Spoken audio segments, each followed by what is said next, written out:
We've got David McCarry, the Area Commander for East Renfrewshire, and Inverclyde, and Alan Coftry, the Group Commander for East Renfrewshire. So welcome to Scottish Fire and Rescue Service. Do we have any apologies for absence, Sharon? Councillors Devlin and Lafferty aren't present just now. Okay, thank you. And any declarations of interest? No. Okay. So can I pass over to Police Scotland for the performance report for first quarter of 2021 to 2022?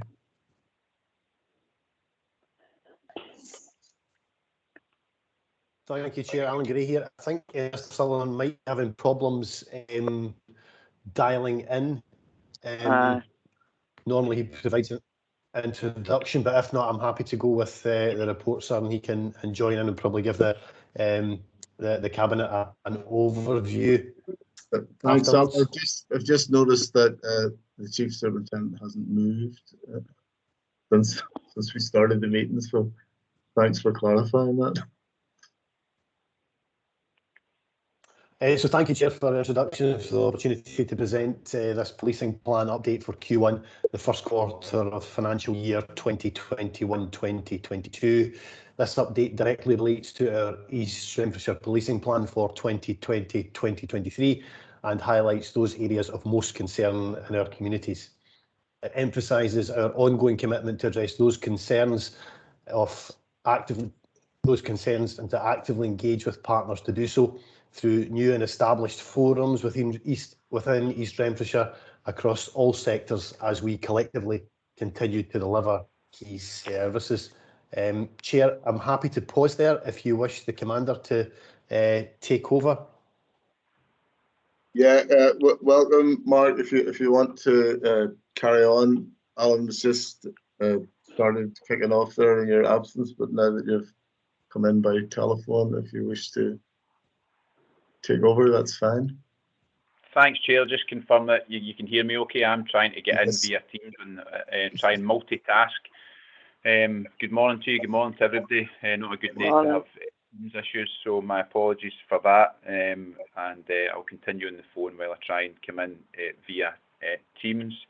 So yes, thanks again for the opportunity to bring this report in front of the Cabinet.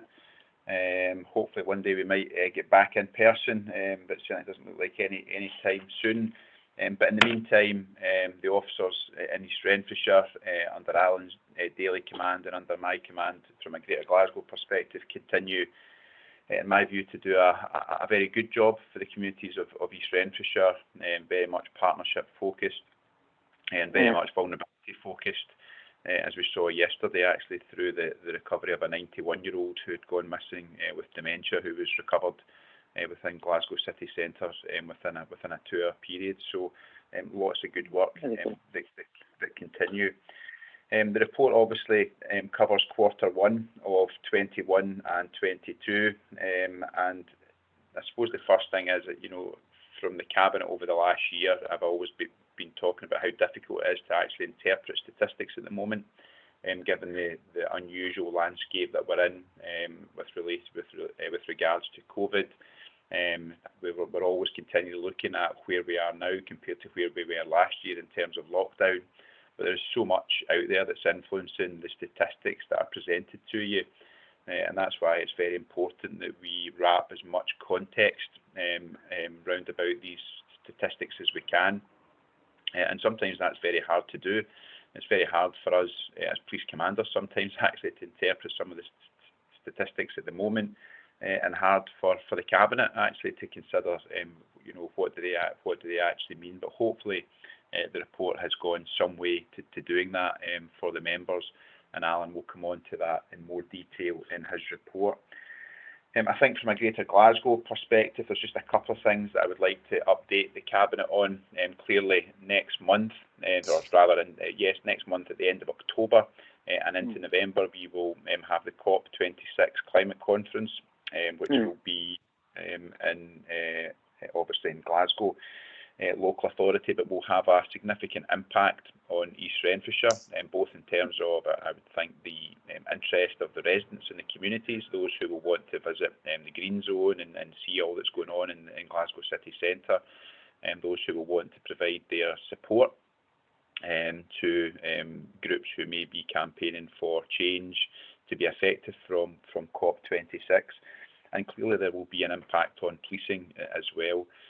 Never before in the UK have so many world leaders came together, and it's certainly one of, if not the biggest policing operation that's ever been mounted in the United Kingdom.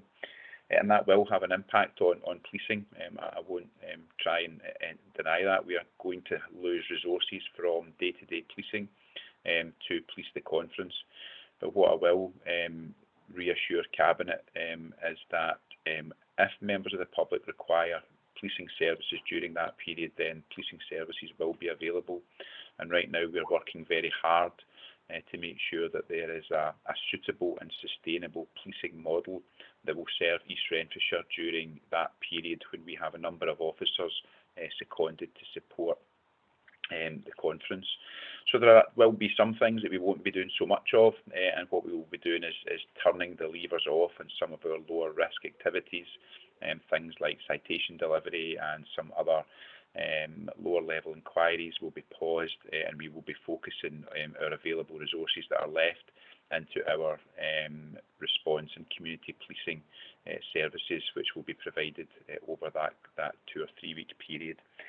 So it will be a challenging time for us, an exciting time for everybody, I think, as well, across the Greater Glasgow area as COP26 comes to Glasgow city centre. And again, just that reassurance that we will have a suitable policing model for the communities of East Renfrewshire during that time. Our public health approach to policing, my thanks again to those who were able to join us for the short briefing on the 24th of August, where we met with a number of senior healthcare professionals within East Renfrewshire. Our public health approach to policing is really taken off and has been mirrored by a number of divisions now across Scotland. We're about to appoint Police Inspector Greg Robertson, who will lead on our public health approach to policing full time. Our partnership with Public Health Scotland is developing more and more each month. The takeaway from the presentation that we did to the Chief Officer, the members primarily on the 24th of August, the takeaway from that was a workshop which will focus on alcohol-related matters and individuals across East Renfrewshire who have the most complex needs and are the same individuals that all healthcare professionals and policing services are coming into contact on a regular basis to try and provide first of all, from a policing perspective, the appropriate referrals and information into other services to provide suitable support for them. And Chair, if possible, I'd like to come back possibly at the next Cabinet meeting and provide a bit more of an input on our public health approach for East Renfrewshire and what that might look like. And the final point from myself is Chief Inspector Alan Gray will talk a wee bit about fraud and the rise of fraud, which is a Scotland-wide issue. Within the division, we now have a dedicated economic crime unit, which is part of a strand of our Acquisitive Crime team. And that unit, while small in number, is now taking on some of the more complex inquiries and is providing support and guidance and expertise to our officers on shift on a daily basis who are coming across these increased fraud inquiries. And that will hopefully professionalise our approach a bit more and lead to more effective outcomes for what can be very difficult crime to detect. And that's really it from myself. During the summer, it was a real pleasure to go to Glasgow Climbing Centre along with our own campus officers and some of the young people who were taking part in the youth diversity work within East Renfrewshire. Some fantastic young people, and hopefully that was of benefit to them. And looking ahead, obviously we've got the Playground Festival later in the month. The planning is well underway for that, and hopefully that will be a good event for East Renfrewshire and a safe and secure event as well. So, Chair, I'll take a pause there. I don't know if you want to invite any questions before going on to Alan, or if you just want to hear Alan's a more detailed update on the report and then pick it all up at the end. I think we move on to Alan and then we can pick it all up at the end if that's best, please. So thank you very much for that introduction, Chief Superintendent. Thank you, Chair. So I'll start, if I may, by providing a brief timeline of the changing picture of the wider COVID pandemic response through Q1, which continued to impact on the delivery of our local operational policing services and on our demand and crime profiles. At the start of April, East Wren remained in level 4 with restrictions affecting non-essential travel remaining in place and members of the public encouraged to stay local. By mid-April, travel restrictions eased to permit travel throughout Scotland, and a number of gatherings outdoors were increased slightly to permit 6 adults from 6 households. By the end of April, East Wren, along with the rest of mainland Scotland, had moved to level 3 as cafes, pubs and restaurants reopened to allow indoor dining, and by mid-May, the local authority area had moved to level 2, increasing numbers permitted for indoor gatherings to 100 and outdoor gatherings up to 500 with seating. East Wren remained in level 2 throughout the remainder of Q1. Localised restrictions affected other areas of the UK, such as, for example, specific areas of Manchester, and those continued to impact on some of our residents. This report highlights the challenges, positive outcomes and good work carried out in the first quarter of the year. I'll turn firstly to acquisitive crime. Overall, crimes of dishonesty were lower than for the same period in 2020 and also lower than the previous 5-year average. There was a slight increase in the number of domestic house break-ins in comparison to 2020 data. That was 9 to 14 crimes recorded. However, this remains significantly lower, some 45% than the previous 5-year average. This increase on 2020 figures was not unexpected, given that during Q1 of 2020, the country was in lockdown, with many people working from home, furloughed or otherwise restricted in their movements. As more people return to places of work, even if only in reduced capacity, and to holiday away from home, this is an area of increased importance could be anticipated moving forwards, and we will continue to closely monitor data in order to quickly identify and respond to any emerging trends. Proactively, we continue to support individuals, businesses and other local organisations via crime prevention survey visits from trained local officers and Greater Glasgow Partnerships Teams colleagues, and also to use social media messaging to alert the public of any potential emerging trends and to provide guidance on matters such as home and vehicle security. Fraud, as the Divisional Commander has highlighted, and as highlighted at Cabinet last time, in particular online fraud has been increasing force-wide throughout the pandemic, and East Wren is no different. In Q1, we locally saw an increase both for the same period in 2020 and also on the 5-year average data. We do continue to regularly see transactions halted and funds reinstated by banks, and continue to see good use and awareness of our banking protocol locally. We carried out a number of action plans during Q1 to target potential bogus worker activity using our road networks, and in spite of good weather and more people staying at home, saw no significant trend in this crime. We actively utilised and continue to utilise our @EastWren Police Twitter account to provide guidance to the public in these areas. Moving on to public protection, I'll start firstly by updating members briefly on a specific query raised by Councillor Bamforth at last Cabinet relating to online sexual offences. I subsequently provided the Councillor with a more detailed report. However, in summary, while such online offences increased slightly across Scotland last year, they remain static in East Wren. From analysis, a slightly smaller percentage of offences in East Wren, 29% versus 39% in the rest. 33% in the rest of Scotland, involved children under the age of 16 years. This obviously remains an area of focus for us, and we continue to use social media messaging via our Twitter account to encourage parents and guardians to follow guidance to improve their knowledge and understanding of their children's online activity. Moving back to Q1, we saw a decrease in the number of sexual crimes reported from 2020. This fell more in line with previous 5-year average data.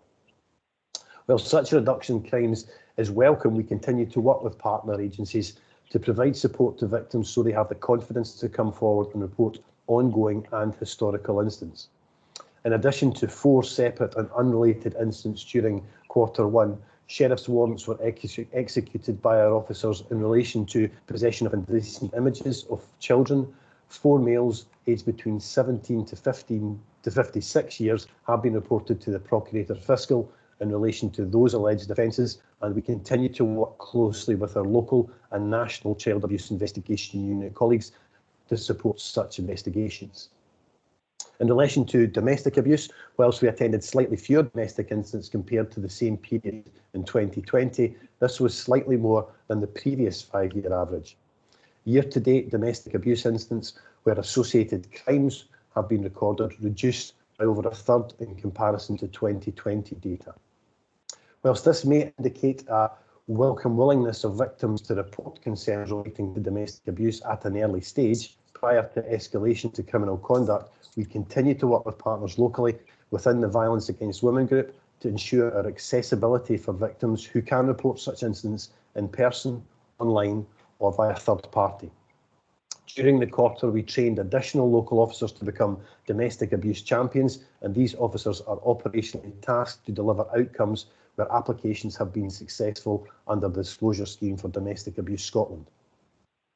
Although not reported statistically within this report, as highlighted at last Cabinet, in line with our public health approach to policing, we continue to work closely with partners to identify and share information to direct appropriate support to vulnerable members of our communities.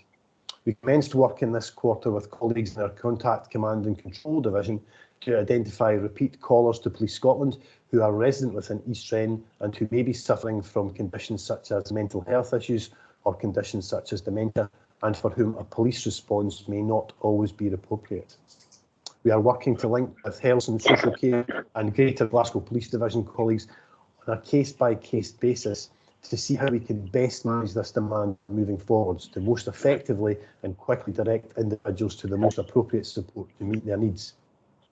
Through Q1, we were successful in becoming the first division within Greater Glasgow Policing Division to gain access to an NHS trauma-informed training package for all our local problem-solving team officers and campus police officers, which will improve their knowledge and identification of such issues, how they may impact an individual's behaviour, and the needs and help to reduce stigma.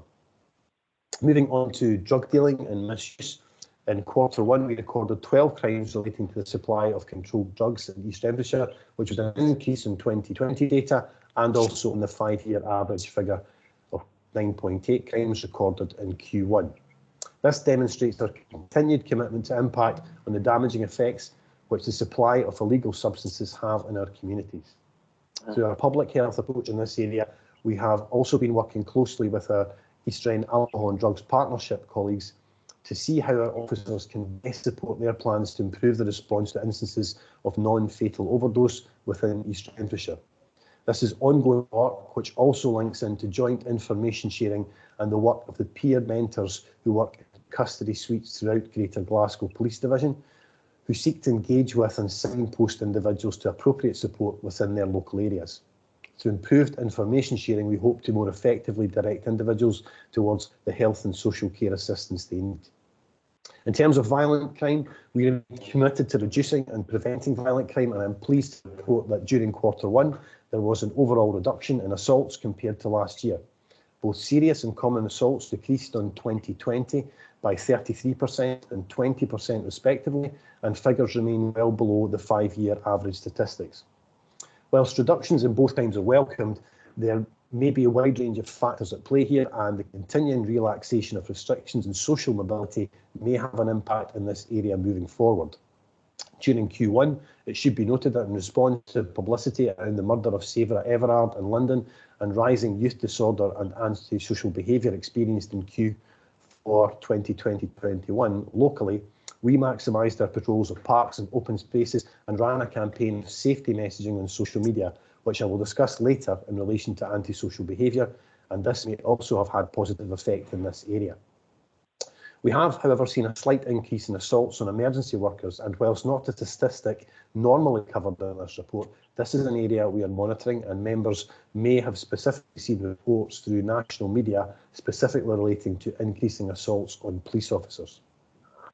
To impact on potential reoffending, where accused persons have been released on bail with special conditions whilst awaiting trial, we continue to robustly monitor compliance. Robberies remained low during Q1, a total of 2, with a 26-year-old male being reported to the Procurator Fiscal for one of these offences, whilst inquiries into the other crime remain ongoing. With very small numbers, these figures can obviously very easily be skewed moving forwards. In relation to antisocial behaviour and disorder, as members will recall from last Cabinet, the link between youth disorder and antisocial behaviour was identified as one of particular importance for police and partners in Q4, with increases in reports noted following the relaxation of restrictions through that period and a number of high-profile incidents attracting media attention across the local authority area. Work was progressed with partners during Q4 to establish a weekly tasking meeting to proactively plan to address these matters. This was further developed during Q1 to form a building block to support delivery of future plans. While the first quarter of the year saw a welcome reduction in overall antisocial behaviour calls compared to 2020, a significant amount of those reductions related to reporting of COVID-related breaches, which were no longer applicable due to relaxations and restrictions, for example, in indoor-outdoor gatherings and parties. Instances of large gatherings of youth and related antisocial behaviour continued through the quarter across the East Renfrewshire area. During Q1, we developed and implemented a dedicated joint action plan with East Ren Wardens and youth workers to target identified areas where youths were gathering and were supported by additional specialist police resources, including off-road motorcycles, mounted branch officers, and our air support unit utilised the unmanned aerial system, or drone, to assist in identifying groups and facilitate safe and effective engagement from our resources. This use of the police drone was innovative and it supports the response to antisocial behaviour, and I would like to thank elected members for their engagement and support as part of our pre-deployment engagement strategy. Appreciating that the summer period of 2021, which will be covered in the Q2 report, would see more residents holidaying at home and wishing to enjoy East Ren's many parks and open spaces, we submitted a proposal to the chair of the Safe East Ren group to implement a joint summer action plan as a critical activity to address antisocial behaviour and youth disorder. This proposal was accepted, and through Q1 we progressed significant engagement with a number of partners in planning our joint messaging and response, which would very much focus on the safety of young people and parks and open spaces as being safe places to be enjoyed by all.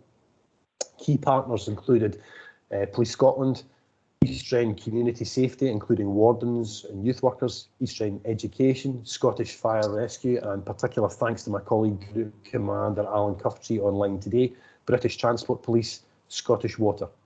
Planning progressed and public communication strategy led by East Ren Council, including messaging from education to parents of senior pupils across East Ren high schools to alert parents of the inherent dangers of not only alcohol consumption, but of the locations which some of our young people were gathering in, for example, disused quarries and reservoirs. The summer plan was subsequently implemented in Q2, but considering the considerable engagement and planning required and the positive work progressed across all partners to do so, I believe it merits coverage in this report. Moving on to the second page of the report, I would wish to highlight some of the excellent work carried out by our officers across a broad range of their duties. Regarding our focus on violent crime, I think I will regularly be reporting to Cabinet on the good work of our campus officers, because they are a group who collectively punch above their weight, and from previous Cabinets I know that members have a keen interest in and understanding of the value in working with our young people under the wider public health approach we've discussed. During Q1, 2 of our campus police officers received joint training with East Ren teaching staff to develop and implement the Mentors in Violence Prevention MVP project in high schools. This is a Scottish Government-backed peer mentoring programme which gives young people opportunities to explore and challenge attitudes and beliefs which underpin gender-based violence, bullying and other forms of violence. Our officers will support schools in the rollout of this programme starting in the 2021 to 22 academic year. We do continue to see weapons used in our streets, albeit thankfully in small numbers in East Ren, and in June our response officers swiftly attended the report of an ongoing disturbance in Barhead. 2 men aged 26 and 42 years respectively were arrested, and weapons including a machete and a sword were recovered. Both men were held in custody to appear in court, and the criminal case is still pending. In terms of our focus on crimes of dishonesty, as highlighted earlier, crimes of fraud have increased significantly across the United Kingdom, and East Ren is no exception. Criminals continue to develop ever-changing methods to commit fraud, often but not always from overseas, and often using communications networks and the internet. Effective investigation of these crimes can require specialist resources, technological expertise and the support of financial organisations. In respect of these issues, as detailed in our Q4 report last year, and as the Divisional Commander has alluded to, a dedicated financial crimes unit was created within Greater Glasgow Police Division. This unit is led by experienced CID officers and deals predominantly with higher value frauds or fraudulent schemes involving multiple frauds with a high value combination.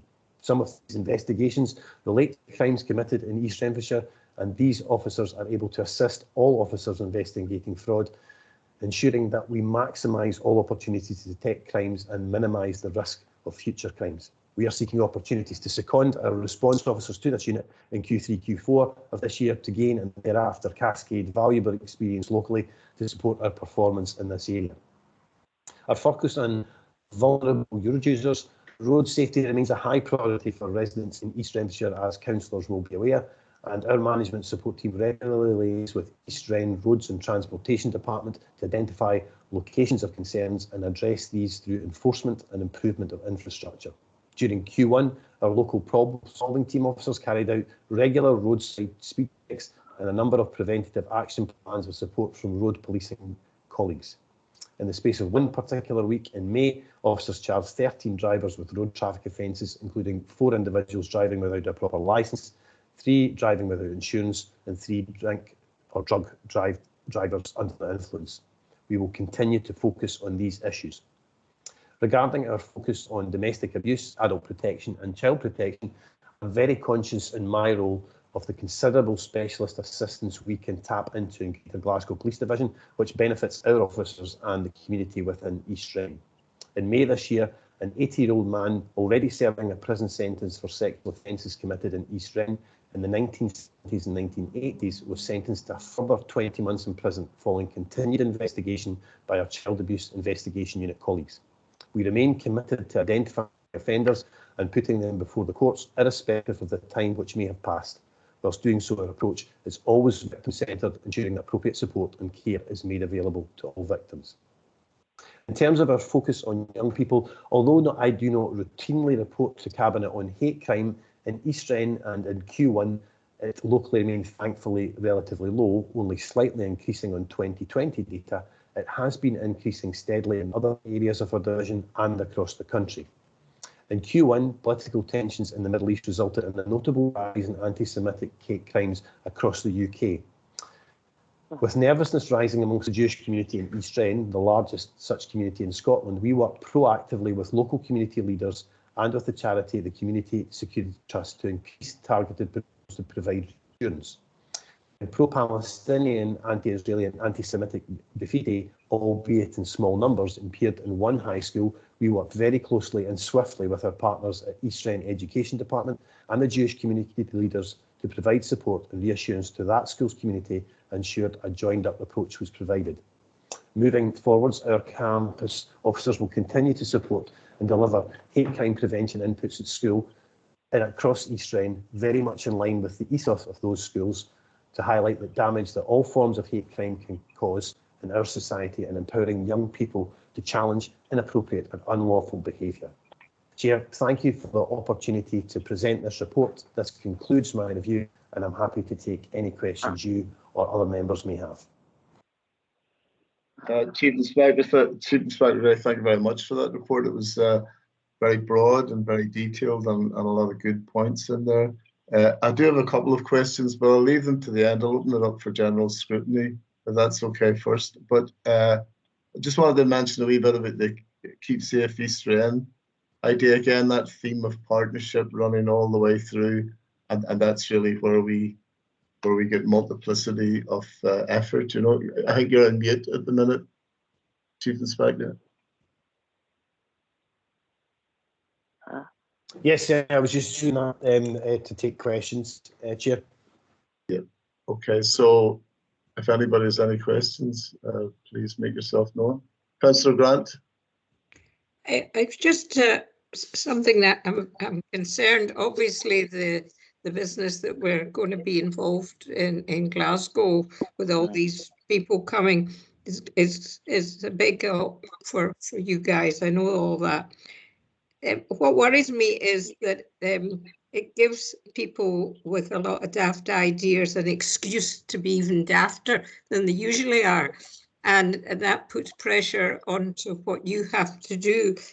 I mean, we've got, as you say, we've got a large Jewish community. We've also got a large Asian community. We've got a pretty good Chinese community. So there's a whole lot of groups of people that can be highlighted, shall we say, because of what's going to happen in Glasgow. And I'm just a bit concerned that it'll give a whole lot of daft people a big excuse to be even dafter than usual. That's all. Thank you, Councillor. I think. Okay, Chair, can you just confirm, Councillor, was that with regard to the upcoming COP26, or is it with regard to processions ahead of this weekend or something else?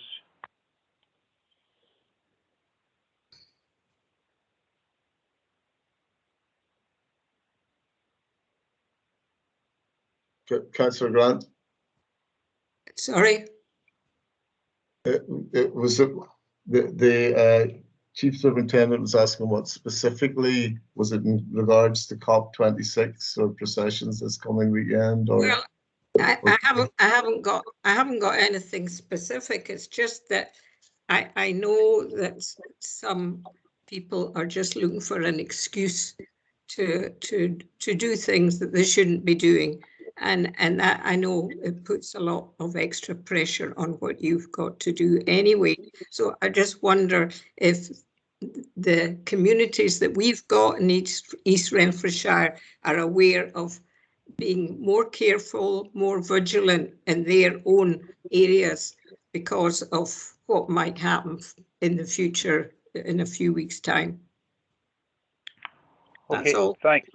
I can come in on that and then pass over to Alan. So we have Hate Crime Awareness Week coming up, which is always well supported in East Renfrewshire and gives us a great platform and opportunity to provide some support and advice to communities across East Renfrewshire and indeed Greater Glasgow. I have to say there is no specific information intelligence about any specific harm to any particular communities at the moment. We have a very active intelligence collection plan which runs all the time to look at this particular issue and obviously a whole range of partners who we continue to work with. But let's not kid on. There is not a small minority of individuals out there who are quite intent on making sure that hate and indifference is suffered by some in our community. So we are always alert to that. We always have a no tolerance approach to it, and we're always on hand to support any individuals or communities who are affected by it. So for us, it's about trying to keep ahead of the game through our monitoring of information and intelligence, providing a robust policing response and ensuring that there's victim support thereafter. And Alan, I don't know if you're able to talk anything. I know we're still looking at Hate Crime Awareness Week in October. Is there anything that you can add about that right now? Yes, I know just that we're engaging with partners in relation to that. I think locally, to give that reassurance in terms of hate crime, I'd have to thank the Education Department for their engagement with that.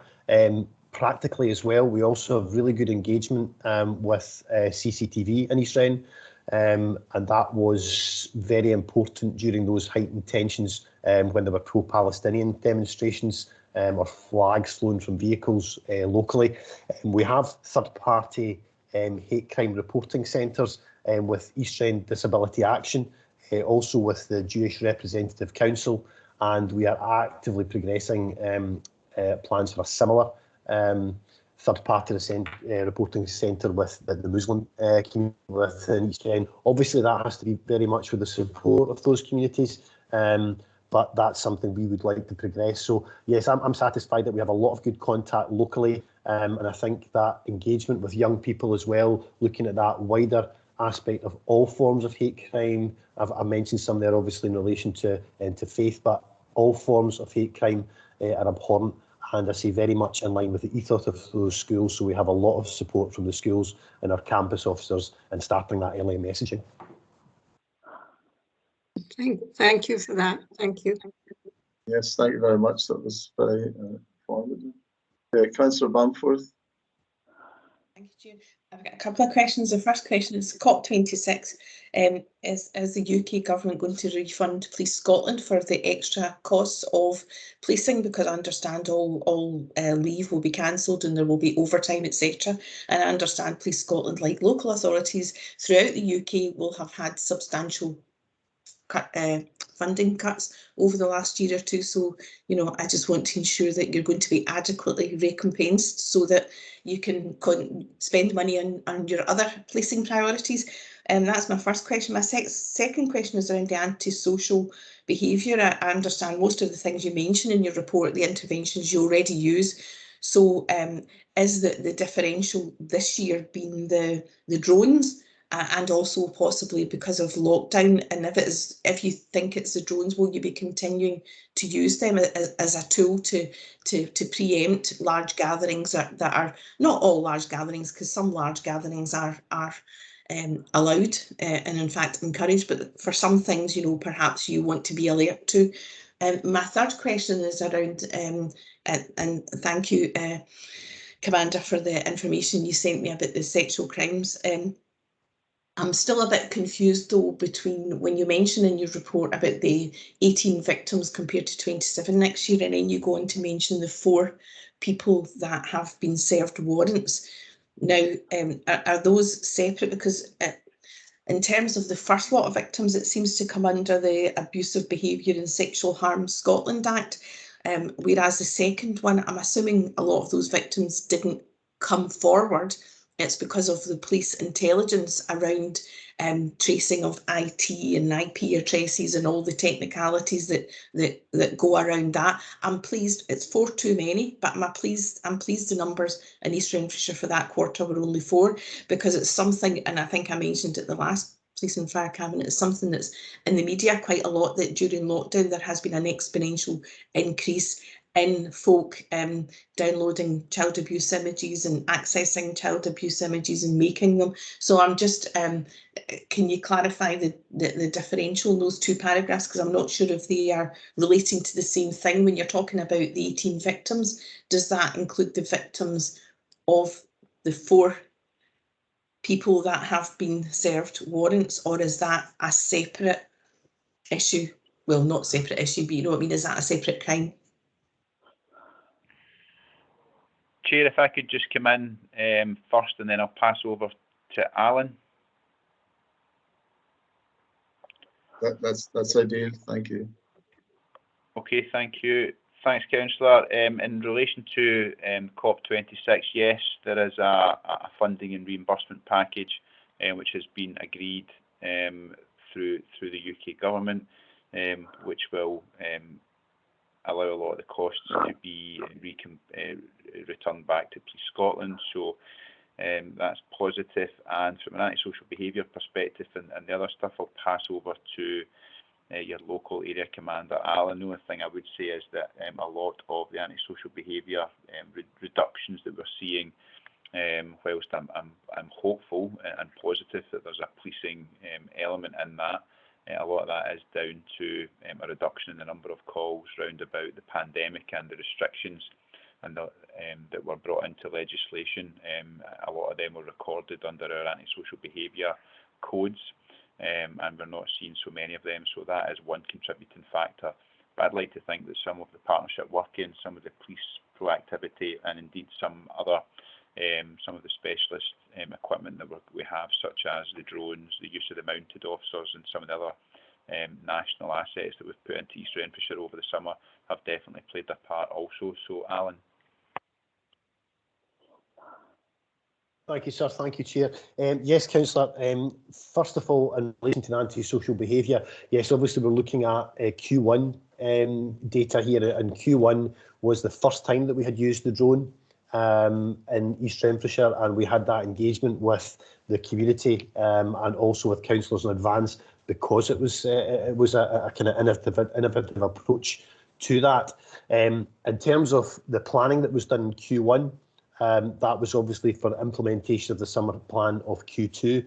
As the Commander alludes to, comparisons of data are fairly challenging, given that 2020 was so different in terms of that whole picture of social mobility, and pleased that the councillor picks up on the point of groups are not always gathering, are not always antisocial. I think we've been very strong on that with our work with partners, with the Wardens, with the youth workers, that just because youths are gathering in groups does not always mean there is alcohol, there is antisocial behaviour, there is weapon, there is anything untoward.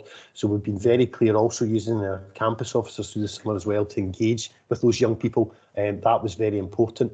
In terms of the comparisons of data that we'll be able to carry out in Q2, I think that might be quite challenging as well. However, I think the whole ethos of the plan for the summer was around safety.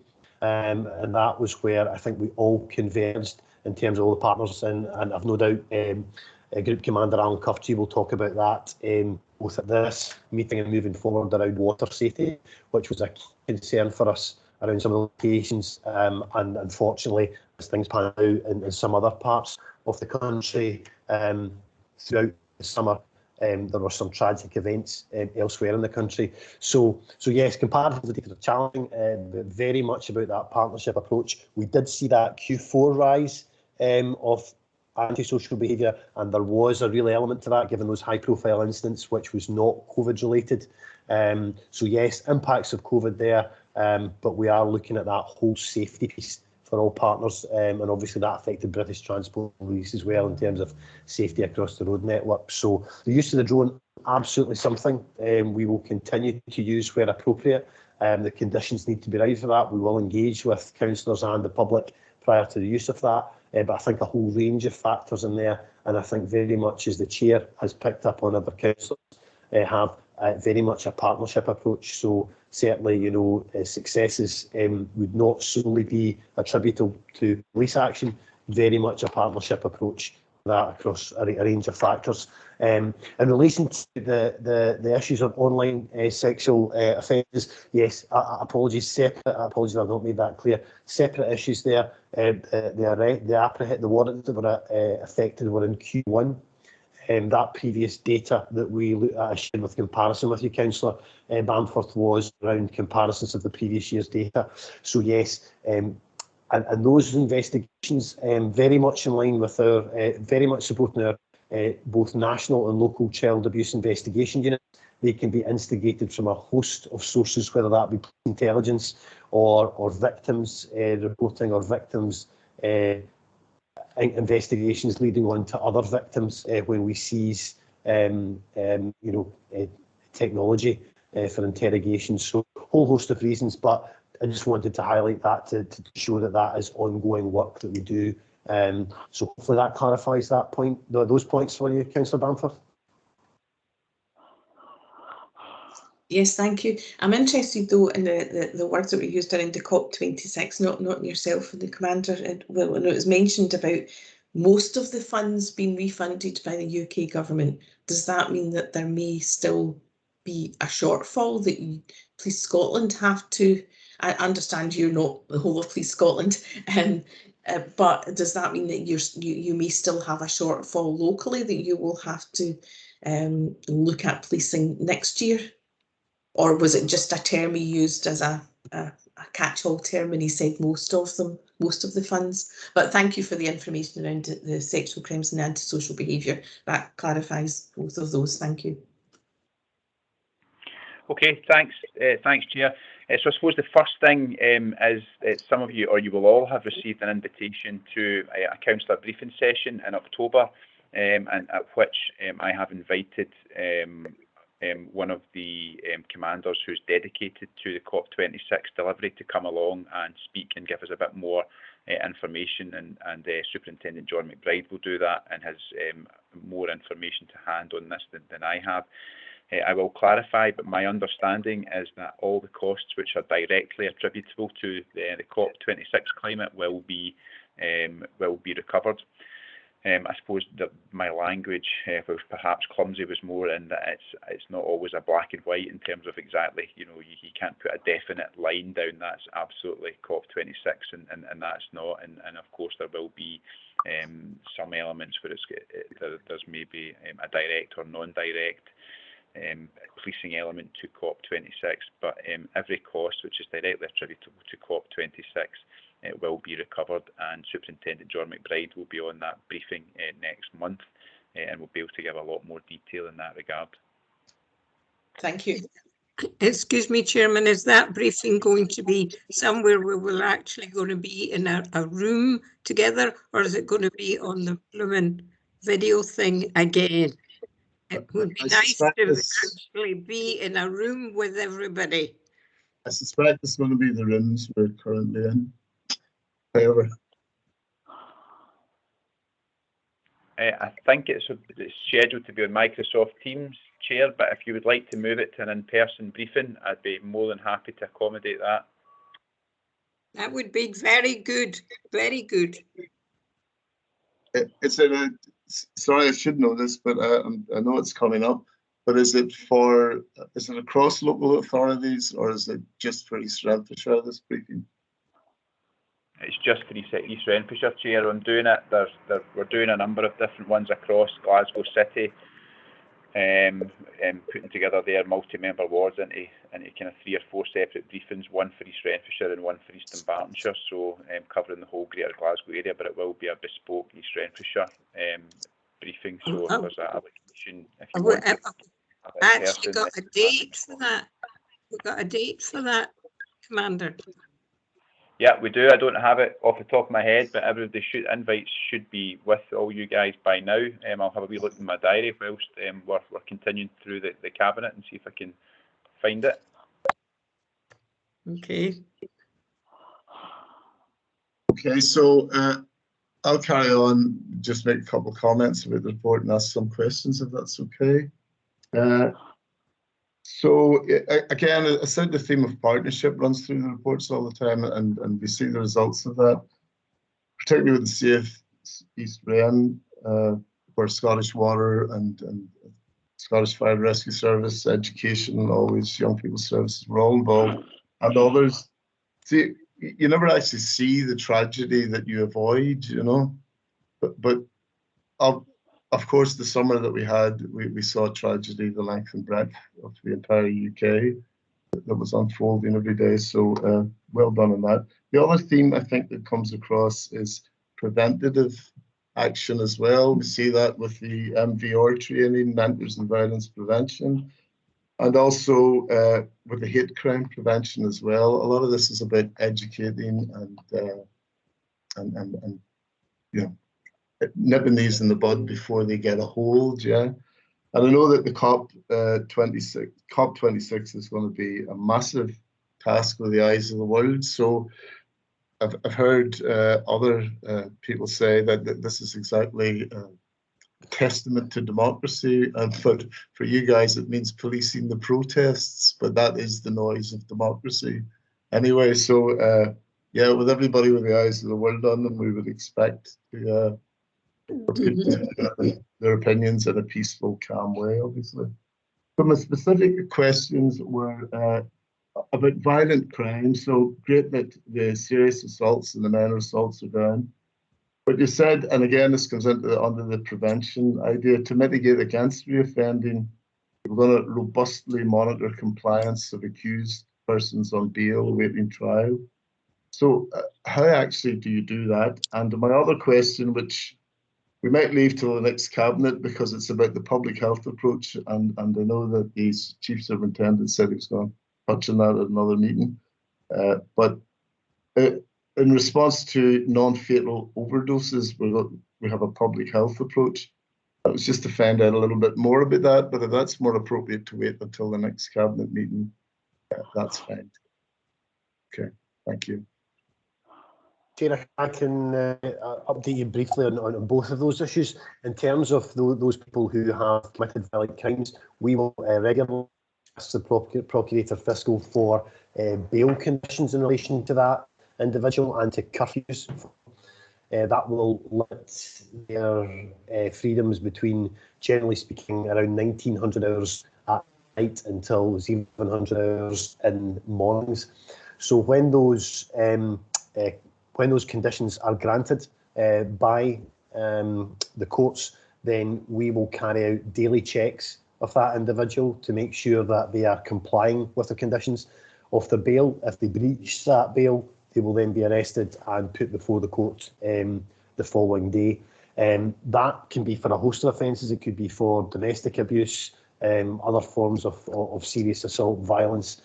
So that's something that we request from the court in relation to, and it's not always granted, and we obviously have to specifically request for those conditions, and where they are granted, we will robustly police them to make sure that that individual's movements are restricted, so that we can support the victim of the crime and potential other victims. So that hopefully answers your question in relation to that, Chair.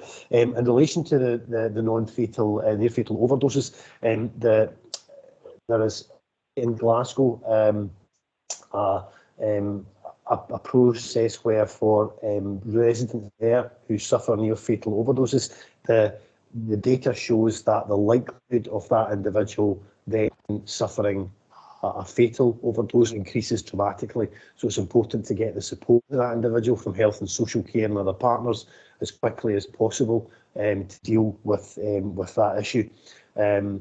There is a fatal overdose response team in Glasgow, which East Renfrewshire Health and Social Care are seeking, I believe have sought funding and gained funding to tap into, so that service provided to those individuals would be provided for residents of East Ren and also where they are identified in the Glasgow area. Now that links into our custody peer mentors, because again, the whole process in terms of policing is about signposting that individual to get them into those health and social care services. So our dealing with that individual, it may be from a policing perspective, it might be from at first point of contact when we're sent to the call of someone who appears to be unwell in the street.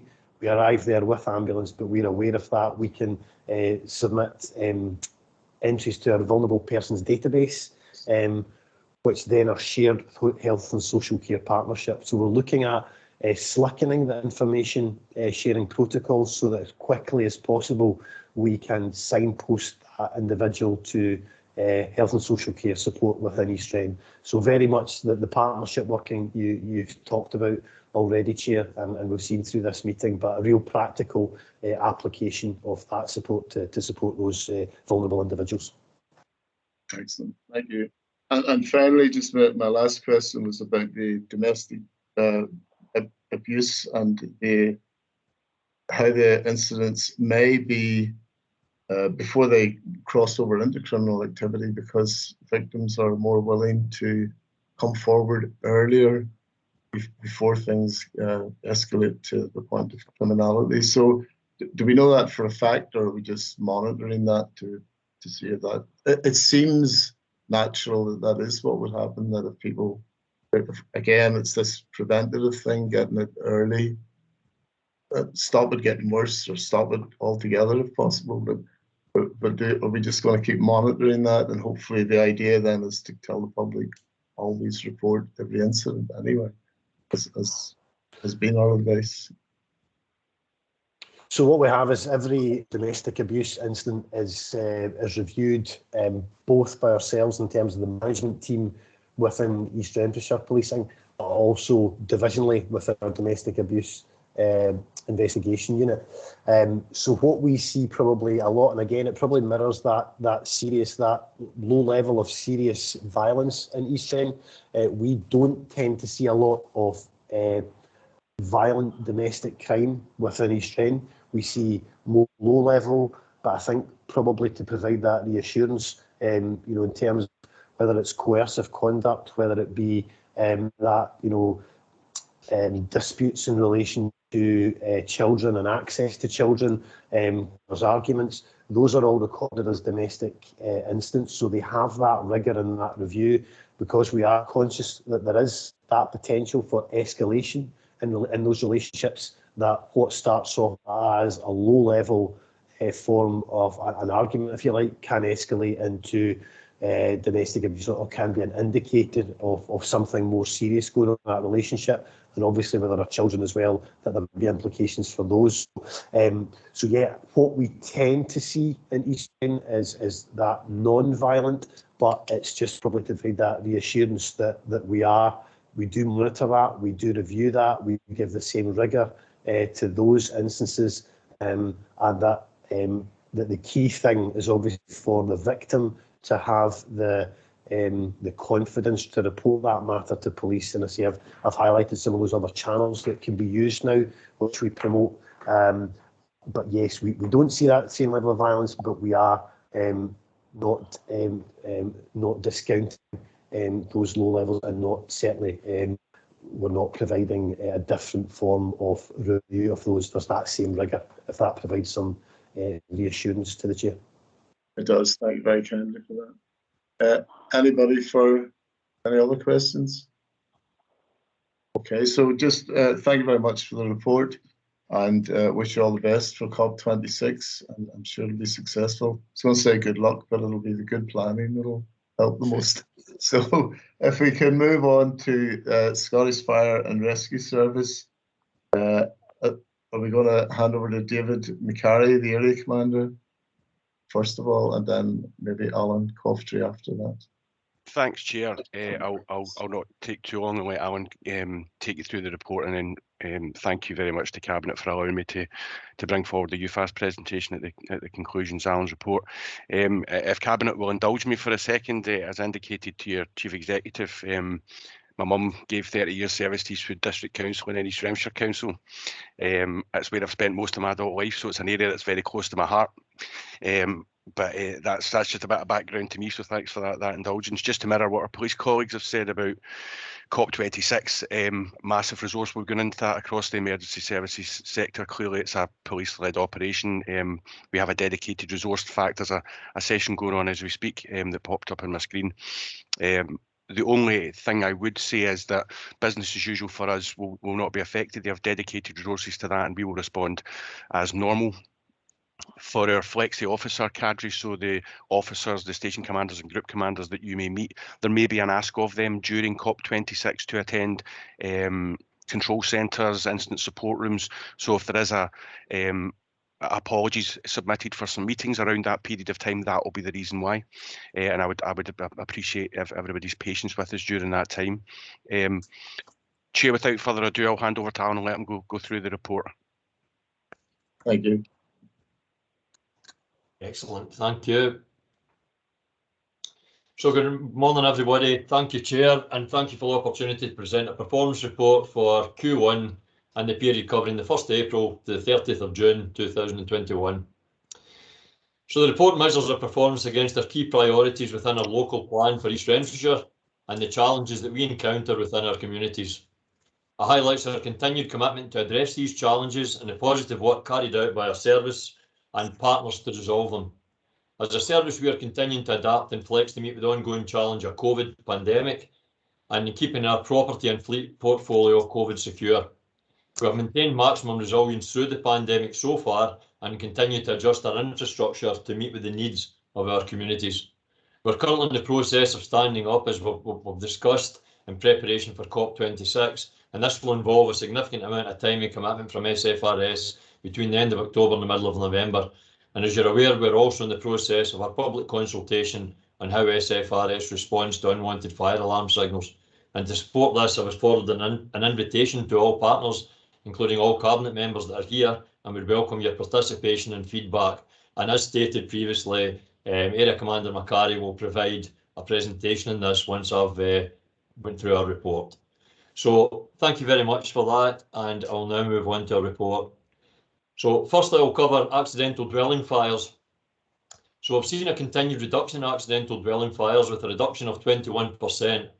It's also pleasing to note that 10 out of the 11 properties had working detection, and nearly 50% were extinguished prior to the arrival of the fire service, and the other 50% were requiring no firefighting action or limited action by way of removal from the heat source. It is also positive that nearly all of the incidents were limited to the room of origin and the item first ignited, which resulted in limited or no fire damage.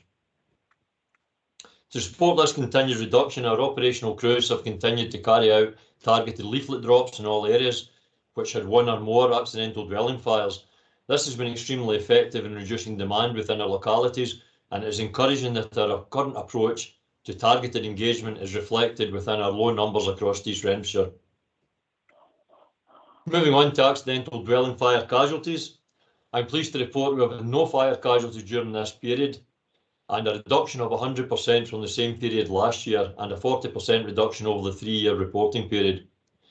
I would also like to point out that during Q1, our operational crews carried out 45 high-risk home fire safety visits, and it is encouraging to note that through our application of post-domestic incident response, they gained a minimum of 1 home fire safety visit at every incident that we attended. I will move on now to unintentional harm. So although there has been a significant increase from the same period last year, there has only been an 8% increase over the 3-year indicator, with the number of casualties showing such a dramatic increase due to 8 RTC incidents within the reporting period, with 5 extrications. But it's positive to note that there were no fatalities and only 2 injuries, which required hospitalisation, and all other casualties only had minor injuries, which were treated at the scene. During this period, our crews and community action team carried out a total of 24 multi-agency engagement activities across East Renfrewshire, with a focus on RTCs, which road traffic collisions, as well as unintentional injury and harm within the home and water-related injuries. It is pleasing to note that during the extended period of good weather within Q1, we experienced no water-related incidents or casualties, and this was supported by familiarisation visits to all significant reservoirs and dams within East Renfrewshire, and response plans implemented in preparation for future good weather coming across the period, which we'll speak about further in Q2. This was supported by police colleagues, and as my colleague Chief Inspector Gray has intimated there, the partnership work was paramount to us having a very little activity during this period. We're also involved with Scottish Water, and we released radio and social media campaigns during this period. We also had a social media campaign, Stay Alive and Get to Know the Fatal 5. This was highlighting the dangers of drink and drug driving, speeding, careless and inconsiderate driving, and using a handheld mobile phone. This is where Scottish Fire and Rescue Service emphasise that these offences put your life at risk and the lives of others, passengers, pedestrians and other road users. I'll move on now to deliberate fire setting. So whilst it's disappointing to note that we've had a significant increase on both the year-on-year and 3-year indicators, this can be attributed to a spate of secondary fires during June. This was based around one specific area, which contributed to over 50% of the recorded activity. To address this, our community action team have been actively engaging with the East Renfrewshire Young Persons Diversionary Group, and this will educate our young people on the consequences of fire-related antisocial behaviour.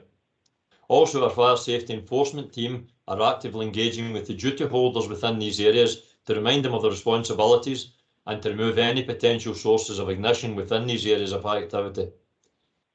Our community action team have also been fully engaging with all identified premises with high activity, and in particular a disused industrial area, which accounted for a high percentage of this deliberate fire setting over a short period of time. Our community action team, in partnership with community wardens and our police colleagues, also carried out direct engagement within this area to advise of the dangers involved, and I'm pleased to report the activity in this area has now ceased, and subsequently our overall activity against this indicator has reduced significantly. In terms of non-domestic fire safety, though we have had a 100% increase from the same reporting period last year, this is measured against an unusually low figure of 3 incidents last year and 6 this year, with 3 of the 6 this year being private properties and 3 falling under the Fire Scotland Act for relevant premises. It is pleasing to note that there were no deliberate fires within this, and all being accidental or a fault within the premises. The activity involved 2 garden sheds, a greenhouse, as well as an animal shelter, a secondary school and a supermarket. And to reduce this activity, our crews continue to deliver relevant advice on non-domestic fire safety through our thematic action plans. And finally, unwanted fire alarm signals. The amount of unwanted fire alarm signals have increased by 84% from 37 to 68 during this reporting period, with a reduction of 8% over the 3-year average. This significant increase was caused predominantly by actuations at schools due to apparatus being contaminated by dust which had gathered within the detector heads due to the schools being closed and limited ventilation within the premises. To reduce the impact, our Take 5 campaign is ongoing, and since launching this, we have had no revisits to addresses that we have attended. The activity is very much centred around individual addresses with single actuations, with the majority being in educational premises, with faults or contaminants in the equipment being the main cause. As schools have now returned, routines are applied and direct engagement takes place between ourselves and duty holders, this activity will drop. And I confirm in review of this activity this morning, this has dropped significantly. The positive side to this is that due to our current amended UFAS policy, when we receive confirmation from the call centre that this is actually a false alarm, only one of our appliances will be sent to carry out an inspection. This reduces blue light journeys and the economic cost of this type of incident. Chair, thank you very much. This concludes my report, and thank you again for the opportunity to present it, and I'm happy to take any questions from yourself or any other members of the Cabinet. Thank you. Thank you very much, Alan. Again, another comprehensive report from yourselves. Does anybody have any questions? Councillor Grant does. Councillor Grant. Thank you, and thank you for your report, which once again I have to compliment you. It's so nice and clear and easy to read, unlike the police report where you need a magnifying glass to actually read what it says. So maybe the constabulary would like to take a wee good look at the way the fire service present their report, because I have to say it's A1. A1, well done. Am I assuming that it was car accidents that have prompted that very large increase in the unintentional injury and harm? Because there's certainly in my area some people who drive like it was Brands Hatch or something. It's quite ridiculous. I'm surprised there isn't more fatalities, truly. But anyway, yes. And my second point is something about new fire alarms for the house. Yes. Is that correct?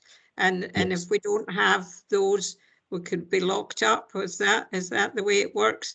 Or what I need to know is if there's new fire alarms and it's obligatory to have them, who's actually in a position to change them? Because the old biddies like me, we're not good at going up ladders and doing things like that anymore. Maybe you could help me out there. Absolutely, Councillor, and thank you very much for that. So your first question with regards to the rise there was certainly in road traffic collisions. The fortunate thing is that it's been minor collisions and we've had no serious injuries, and we will continue to engage. And as we now start to re-engage with schools and get the message across, we'll start to be able to engage with our partner units as well and be able to speak to them. It's a significant rise, and it's not a rise that we've had recently within East Renfrewshire, and it's certainly something that our community action team will work on to reduce. With regards to your second question on the smoke detectors, the new smoke detector legislation will come in February 2022, and there will be a requirement to have interlinked smoke detectors within every domestic premise, or every domestic premises, sorry. So we'll have a smoke detector will be fitted in the main room of use within the premises, and there will also be a smoke detector fitted to each open area within the premises, which would normally be your hall, and there'll be one on each floor. There will also be a heat detector which would be fitted into your kitchen. So these smoke detectors and the heat detector would be interlinked, and there'd also be a requirement for a carbon monoxide detector where you have any fuel burning implements or fuel burning. I'm trying to think of the correct word, but if you have, for example, a fire within the house, gas fire, gas boiler. Yeah, gas fire, gas boiler. So where there's any implements which burn and potential to let off carbon monoxide, then there'll be a carbon monoxide detector fitted. It will not be linked to the rest of the system, however. Now, in terms of getting them fitted, we have various ways of addressing this. We can either tie in with Care and Repair within East Renfrewshire, who's happy to come out and support this, and we're actually engaging with them just now. And I think if they're a commander will support me in this, I believe we've just carried out our first case study in this, and we've tied in with them and allocated some money towards this. That's correct. We supplied funding to our Care and Repair service last year. Unfortunately, with the pandemic, their team have not been able to deploy under business as usual circumstances. However, they are getting back to a normal footing now. Part of that new detector standard, the Scottish Fire and Rescue Service will fit, once we've carried out our risk assessment for those deemed at high risk, they'll be fitted free of charge, that Interlinked system. For those that sit below that, maybe elderly or disabled members of the community, Care and Repair will come out and make an assessment of their home and will either fit free of charge or at a reduced cost in partnership with us. So whilst the cost associated with alarms doesn't get attributed to us, Care and Repair have given us that undertaking that they'll do that on our behalf. But they will also carry out a full assessment of those individual premises, because we don't want them just to look at fire safety. Clearly that's our area of business, but we understand that safety in general is going to impact on people, and other elements of safety within the home. A fall, for example, could result in somebody starting to take that journey towards becoming involved or be more vulnerable for fire. So in much the same way as a home report's required for a house now in the back of the Grenfell Action Plan in 2017, I was the National Fire Safety Enforcement Coordinator, unfortunately, when that tragedy took place. So I've been involved in a lot of the conversations subsequently to that with Scottish Government. And this was one of the recommendations that came out of the Ministerial Working Group. So I know it's a lot of information for people to take on. There has been a delay from February last year.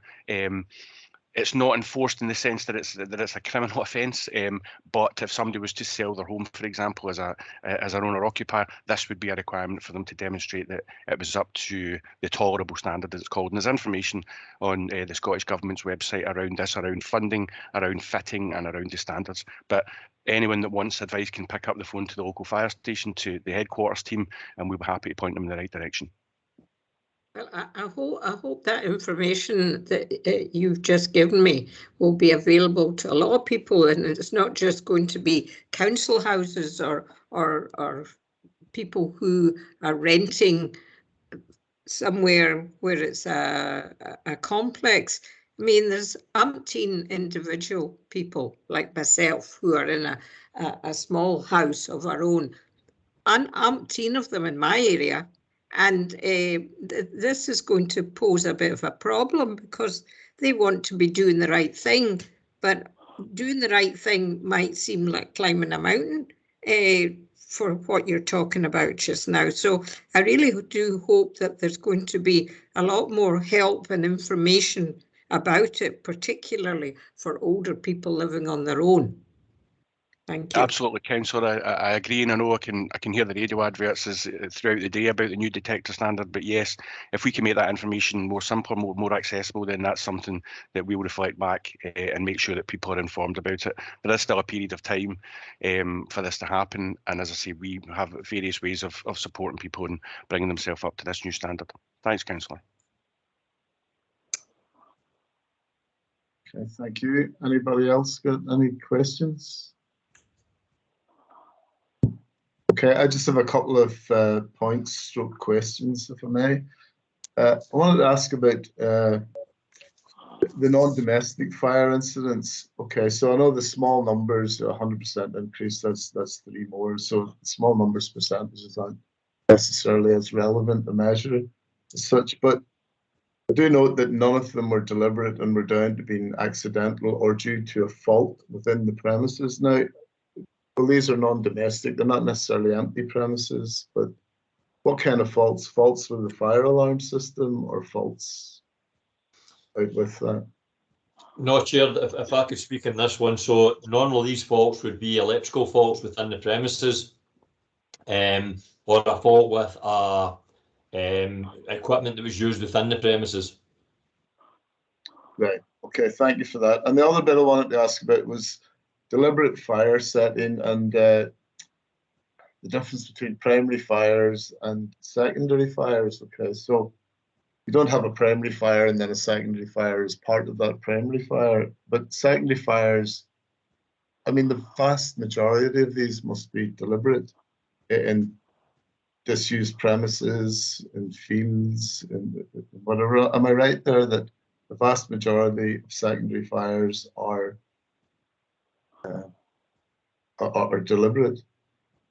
Yeah, absolutely, Chair. Normally, what our secondary fires, as we speak about, and deliberate secondary fires in particular, are fires which are set. It may be grass fires, it may be refuse that's set on fire, and we tend to get these in during the what we term the grass fire season. So probably from the back end of March until it could go anywhere depending on weather, from June till right into August. Then we tend to get grass fires. And our refuse fires are normally in areas which are left abandoned, not properly looked after, or areas of high activity where we have gatherings of young people. We monitor these through a system we've got called ClickView, so I can narrow these down to specific areas, and then we target these specific areas, as we have done in the industrial estate that's been highlighted in the report. Then we'll follow through with everything from the security within that area.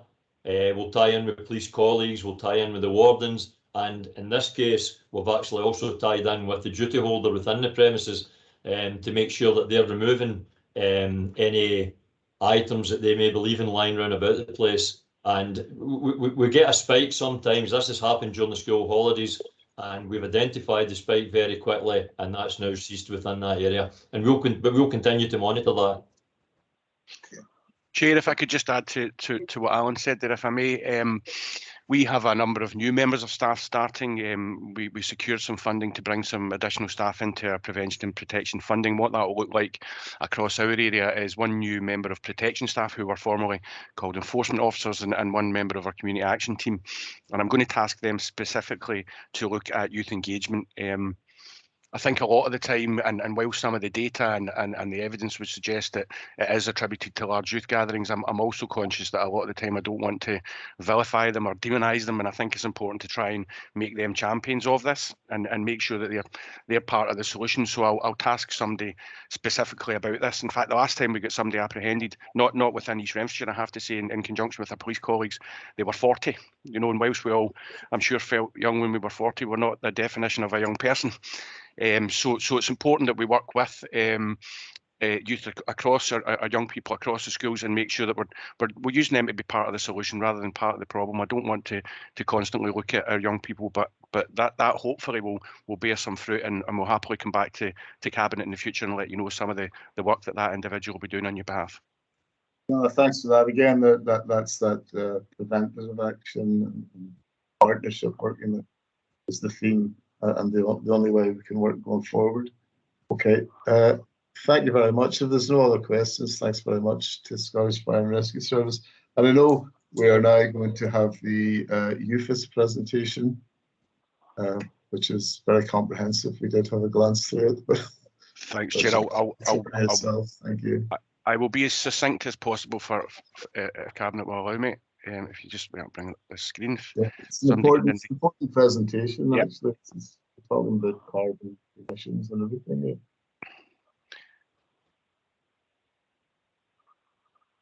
Can everybody see that slide? Yeah. Okay. So everyone's faces away from the screen, Alan. So if there's any hands during the presentation or any questions, just let me know.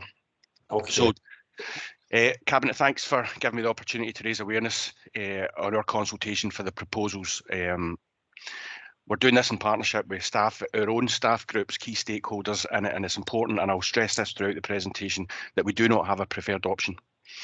This public consultation is about how we best respond to AFAs to reduce burden placed in the service and partners by unwanted firearm signals in a minute, and I'll talk the difference between an AFA and UFAS. This is going to allow us to use our resources much more effectively and help make our communities safer, and I'll touch on some of the ways in which we can do that throughout the presentation.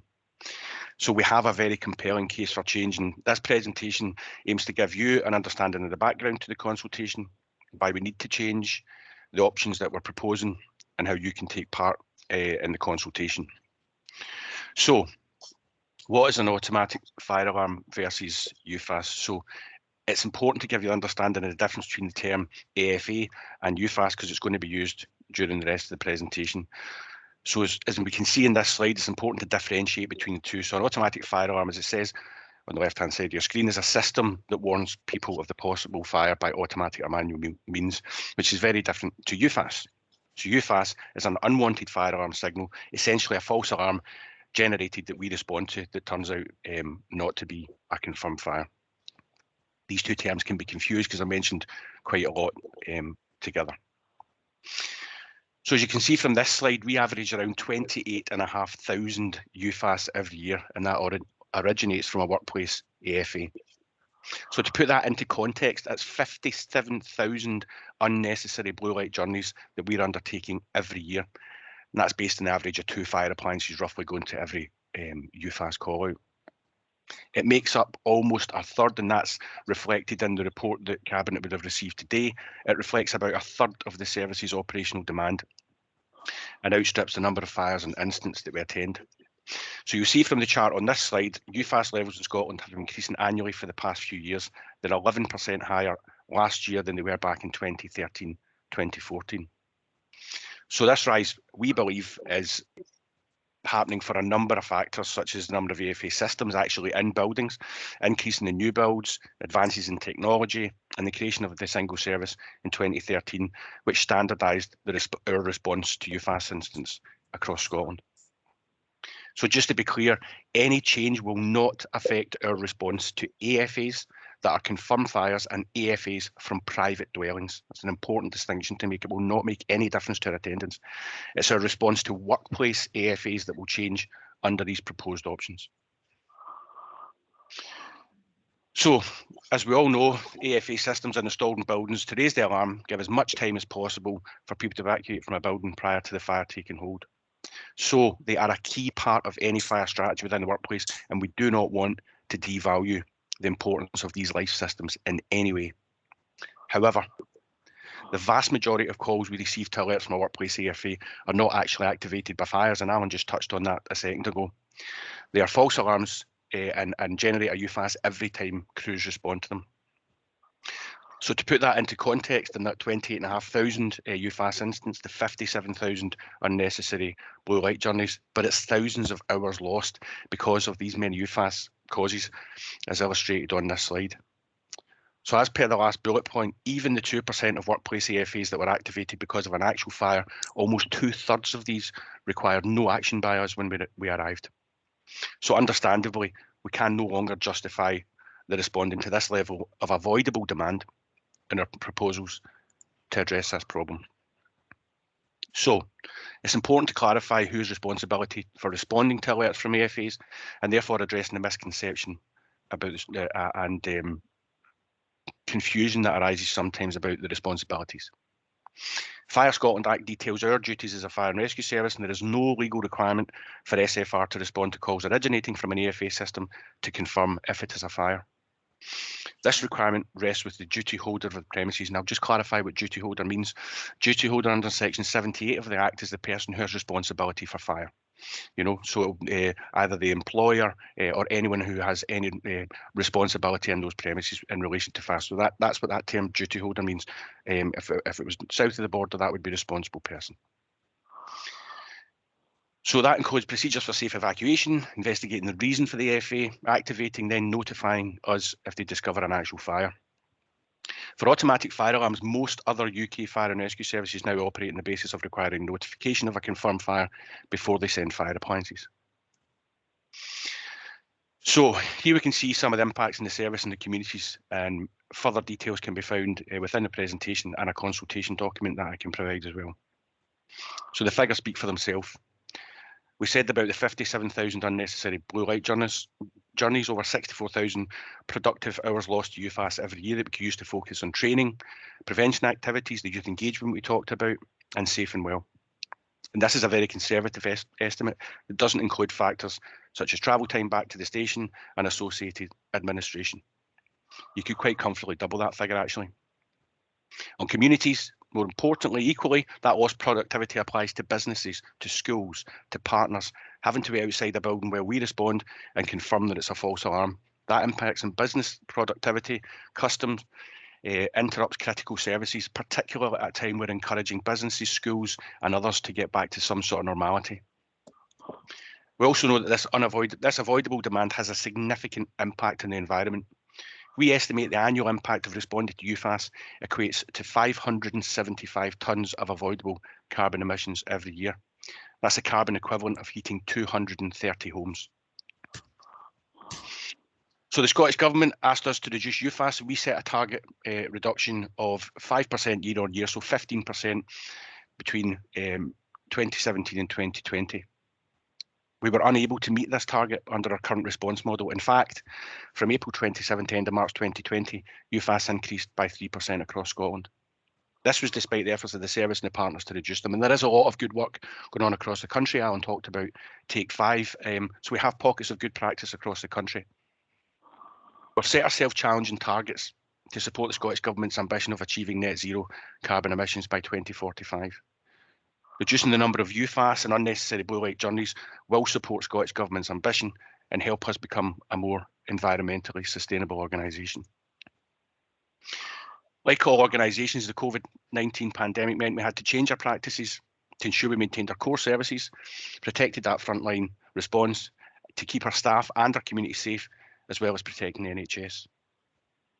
Since May 2020, we changed our response to AFAs and started sending a single fire appliance instead of two to AFAs at certain property types, with the aim of reducing the risk of firefighters and the public being exposed to the virus. The interim response has reduced blue light journeys by an average of 21% and therefore eliminated well over 40,000 possibilities of firefighters becoming exposed to the virus. The findings of our review of this interim response has shown us that we can reduce our response to AFAs without compromising firefighter and public safety. And in fact, the review highlighted we improved overall safety when looking at the 29% drop in vehicle accidents. So the COVID interim response has given us a sound evidence for permanently changing our response to AFAs that have the potential for delivering even greater benefits. The three options we're consulting on have the potential to deliver better outcomes. So this slide highlights the main benefits of reducing UFAS, which are detailed within the supporting evidence in the consultation document. By changing the way we respond to AFAs in the workplace, we can realise these benefits. It will allow us to use our resources more effectively and help make our firefighters and communities even safer. It means freeing up time so firefighters are able to deal with real emergencies, invest more time in other activities such as training and prevention work. We also believe businesses and critical services will benefit through improved productivity, less interruption by changing our response to AFAs. Duty holders are expected not only to report fires, not just false alarms to us, so that staff and customers are able to re-enter the premises once it's safe to do so. This will avoid them having to wait unnecessarily for our attendants to confirm there is no fire and to allow their operations to resume with minimum disruption. So the next few slides outline how we developed the options to get to where we are now. An options appraisal was followed to get us to this consultation stage, which is stage 5 of the process, illustrated at the bottom of the table. The work we have done so far with our staff and stakeholders in testing options has been crucial and has influenced the 3 options that we are consulting on. Again, as I emphasised at the start of the presentation, it's very important to say we have no preferred option at this point. Each of the options we are consulting on will deliver significant UFAS reductions. The purpose of the consultation is to listen to your views and the views of others to help us choose a preferred option for implementation early next year. Through the process of options appraisal, the service evaluated a number of different models for responding to AFAs. We initially identified 15 potential options for responding to AFAs, and identifying these, we considered approaches already employed by other UK fire and rescue services. 2 workshops, including a staff review group, were held to assess and score each of these options and narrow down a final shortlist of 5 for testing and more detailed assessment at a staff and stakeholder options appraisal workshop. To highlight the decision-making process on the slide was documented, and for open and transparency, the full results of this can be found on our website. So as you can see from this slide, the stakeholder options appraisal workshop involved a wide range of key stakeholders, including representatives from health boards, universities, schools, local authorities, the fire industry itself, businesses, and obviously our own staff. The purpose of the workshop was to evaluate the benefits and risks of each of the 5 shortlisted options for responding to AFAs. To ensure independence, the workshop was facilitated by an independent company. Following the workshop, the results of the workshop were fully reviewed to come to a decision on options for taking to consultation. 3 options were approved for consultation. The full report covering review of the workshop results and rationale for consulting on the 3 options, again, is available on our website. So this slide confirms the 3 options that we're consulting on, and all 3 options have the potential for significant reductions. So as you can see from option A, call challenge all AFAs from non-domestic premises. No response is mobilised if questions confirm there is no fire or signs of fire. Sleeping risk premises are exempt from call challenging and will receive the following immediate response.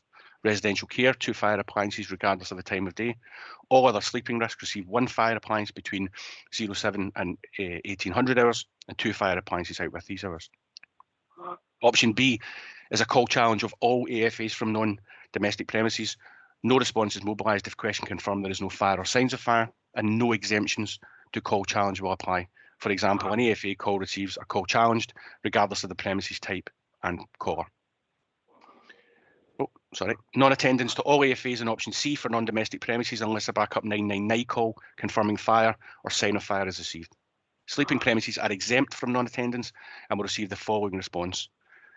Residential care, 2 appliances during the day, and all other sleeping risks receive 1 fire appliance between 0700 and 1800 and 2 fire appliances out with these hours.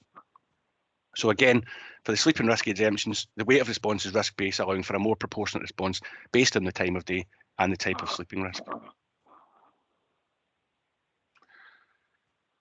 So the next 3 slides just break down the key benefits and risks of each option, and the infographics do hopefully a good job of what option A, a 61%, will look like in terms of A, reducing blue light journeys and subsequent reduced vehicle accident and injuries, reduced carbon emissions, hours of less disruption, subsequent hours of extra time for firefighters that we can use more productively. As you can see from the slide, we're being honest about the options, carrying them with them carrying an element of risk that the service will manage and monitor, and we'll cover risk mitigation aspects in a moment. The options are explained in more detail in the consultation document and on our website, so I would urge you to read through each option. Option B is estimated to realise the highest reduction at 85%, and therefore provides the greatest return in terms of benefits. That's because no exemptions apply, and we are call challenging every automatic fire alarm call that comes into the service under this option. As you can see from the key risk, there is an increased risk when compared to option A. That's because call challenging every AFA call potentially increases the likelihood of a delay in determining the cause of the AFA call, and subsequently more risk if it is a confirmed fire. Option C, non-attendance, again, is estimated to realise a 71% reduction. This is assessed as carrying the greatest risk of all options. Whilst it's the same exemptions as option A, the greater risk is based on there being no call challenge to ask the caller questions and gather information to make a decision to mobilise or not. So please read the consultation document, get a full understanding of each option, how the aspect of call challenge by operation control staff works, and how we will apply it to sleeping risk premises. So, mitigating the risks. The risk mitigation section in the consultation document highlights a comprehensive set of measures for limiting the potential of any identified risks materialising. So please read through these when considering the options and how to respond to the consultation. I can assure you, whichever option is chosen, its implementation will be done through a carefully planned and managed approach. That will include ensuring that any change is underpinned with a robust risk management strategy covering measures for mitigating any risk. A key aspect of that risk management strategy will focus on working directly with affected stakeholders to make sure they're prepared for any change, particularly the duty holders who have responsibility for fire safety in the premises, and therefore ensuring appropriate procedures are in place to deal with the AFA activations and limit false alarms for these systems. The feedback we get from the consultation is an opportunity to review the proposed measure for mitigating the risks, and we will listen to any concerns and ensure the feedback is considered in the final plan for managing risks. So the service entered into a 12-week public consultation, and my apologies, it was the 19th of July, the first time we've been able to present this to Cabinet. and we're aiming to ensure a wide awareness of our proposals for change through various communications and engagement methods. We want to work together with staff, communities, partners and key stakeholders to ensure they have input into our decision. Public consultation document is available on the Scottish Fire and Rescue's website and in different formats on request. Please access our online survey. Your views are very important to us and it will only take 5 minutes to complete the short survey. The service has directly contacted key stakeholders by email and invited them to meet and discuss the proposals. We strive to ensure there is full participation in the consultation. There is a dedicated web page to the consultation and internally a dedicated iHub section for staff members.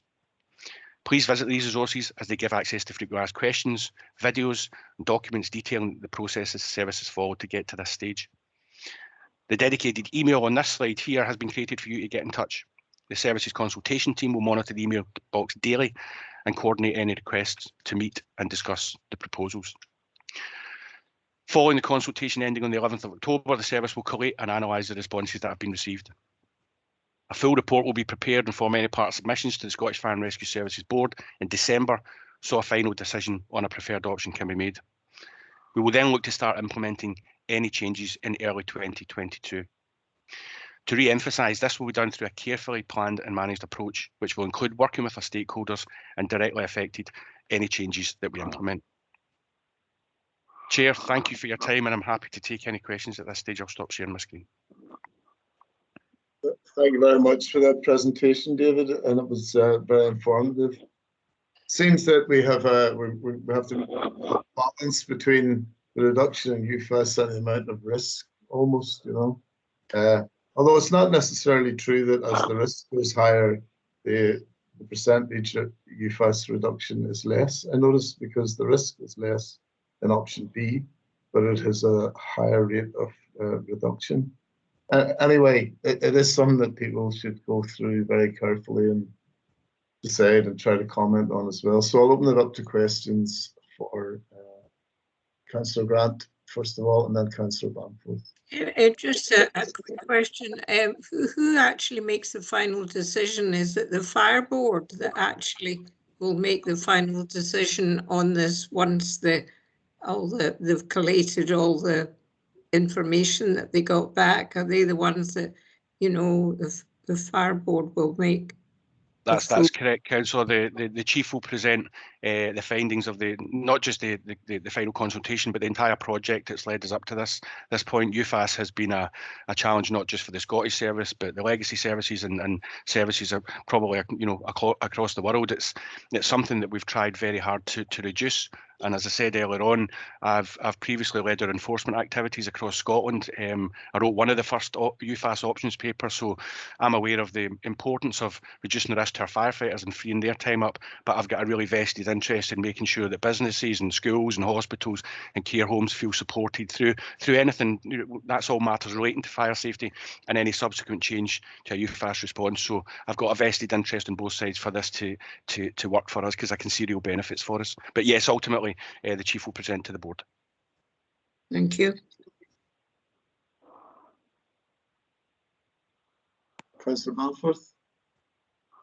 Thank you, Chair. And thanks for the report. It was really comprehensive, and I'm sure I definitely will. I'm sure my fellow councillors will share it and encourage as much of the public as possible to participate in that.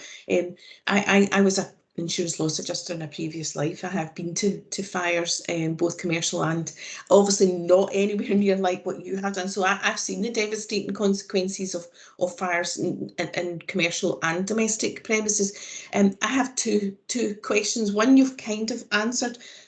One is about the competency of the wardens. Now, you spoke about that, and I'm just wondering, you know, will there be any kind of, you know, in the way that we have a licensing committee and whatever, and you've got to sit tests, will there be any kind of competency tests or like yearly checks or whatever? I'm just a bit concerned that some wardens may be more, you know, it's a lot of responsibility on these wardens to ensure that, because I know in some fires, you know, things can be smouldering away in rafters and where people can't see. So, you know, it takes as we know from all your forensic work, it takes a lot of specialist knowledge often to be able to identify where a fire is where it has started and where it's actually maybe, I don't know, smouldering away in the background, for want of a better phrase. So that was my first question. My other question is, you mentioned quite a lot about non-domestic premises. What would be the scenario in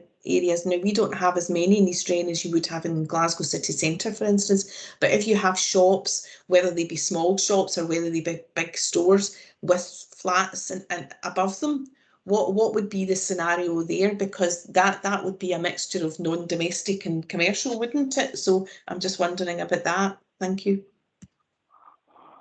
Okay, so the first question around warden competency, you're talking, so the people that have a degree of responsibility within offices, etc., that would be trained to a certain level. So part of a fire risk assessment that would be carried out for these premises covers all those areas. So things like the physical measures within the building, staff training, induction and competency of wardens. So our protection teams provide that level of support to businesses when they carry out an audit of their fire risk assessment, and that advice and guidance for duty holders is always available to look at the competence in terms not just of the people who have responsibility for being a warden, but actually the confidence of every within that building to know what their role is in the event of an emergency or the actuation of an alarm. And in some cases that might just be getting up and walking to a muster point and knowing where that muster point is.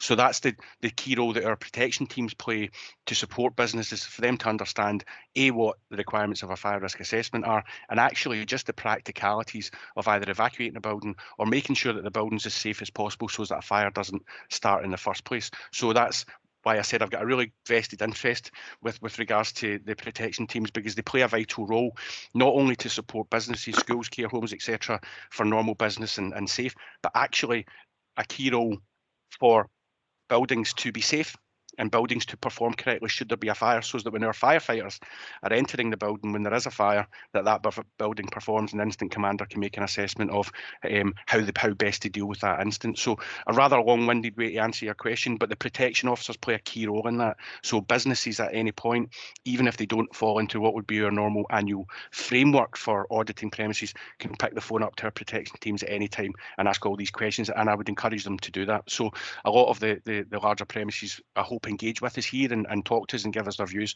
is really important.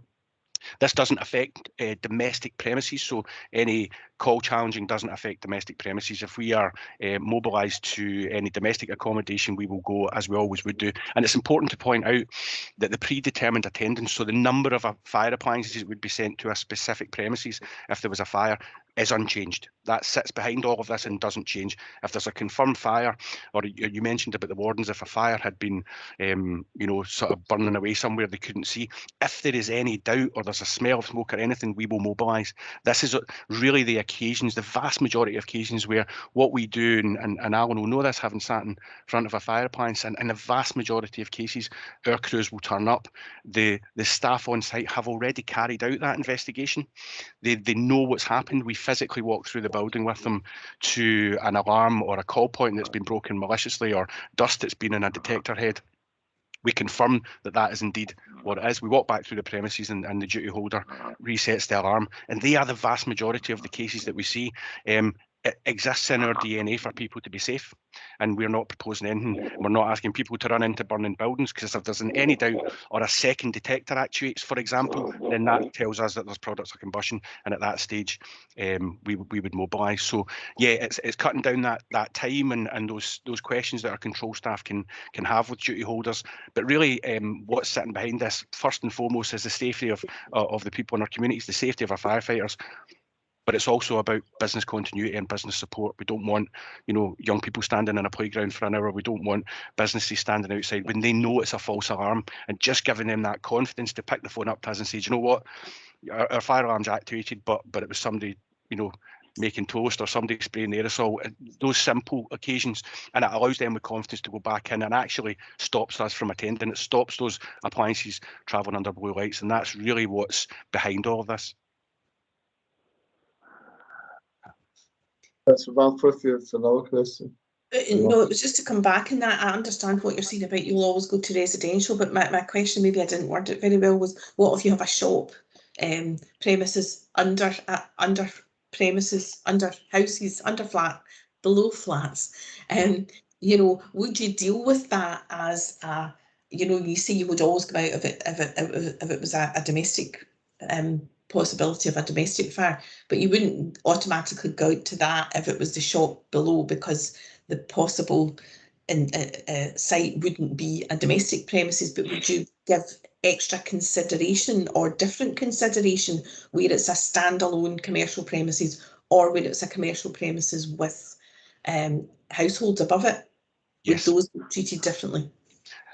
This comes down to the skill of both our operations control staff and their ability to ask those questions. A lot of the time when we have had historical trends of fires within, just as you've described, businesses on the ground floor and usually tenement properties above it. So we're acutely aware of the danger of those types of premises. And the alarms within these systems, largely speaking, won't be linked to an alarm receiving sensor. So the reality is, if we were to get a fire in one of those buildings under the current process, it would likely be a passerby, you know, a member of the flats above that would hear that alarm, and one of them that would phone. And I think that's where the skill of our operations control staff, if they went past, for example, could see in the window, could see the detector was lit up, but there was nothing there, then that would be different. But if there was any doubt, this is the thing, if there's any doubt there at all, and the person can't confirm, then at that stage we would mobilise. But absolutely right, because it's a key area of risk for us, as we've seen in the past, Councillor. Thank you for your reassurance. Excuse me, Chairman, I'm sorry, I'm going to have to leave. I've got an appointment. All right. Excuse me, excuse me, gentlemen. Thank you. Thank you. Okay, so Phil Dawes, one of our property managers, has his hand up. Hi, yeah, I just wish, firstly, that was an excellent presentation, very comprehensive. Just to confirm, we will ensure that we will respond on behalf of the council. So we'll do that, but an excellent presentation. Thank you very much. Thanks, Phil, that's appreciated. Thank you very much, Phil. Yeah, I don't know whether people will take the attitude they'd rather have 28,479 false alarms than miss one real one, but that's not really the case here. Many of us have probably worked in buildings where we've, you know, regularly every couple of months off goes an alarm, everybody onto the street for at least an hour more, and then back in again. So it's in businesses' interest as well, you know, for moving away from those big buildings with loads of people in, that everybody's sitting in their own, going to be part of their own houses a lot. But yes, it's getting that balance. But you want us to share this widely with the general public as much as possible, or? Yes, please. Yep. Yeah. There's Scottish Fire and Rescue Services YouTube channel has an explanation of all three options. It's got video links there that explain the whole process and links to the consultation. So that would be appreciated, Chair. There's a lot to think about. It's not just an immediate decision, because there's a lot in there, and it's great. It has been an active presentation. Thank you very much for that. Anybody for any more?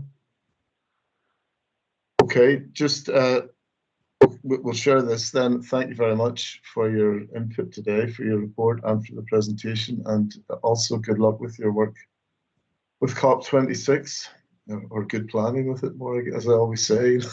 Luck plays a very small part in things. But yeah, thank you very much, and thanks very much to Police Scotland as well for their input. And our next meeting will be on the 2nd of December, as opposed to when it was originally scheduled for the 18th of November, but we'll move that forward a couple of weeks, as that suited everybody better.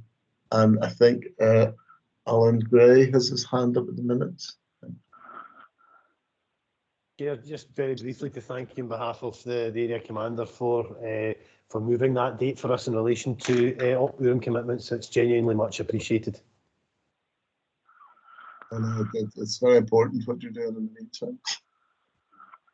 Okay, thank you very much, and we'll see you in several weeks from now.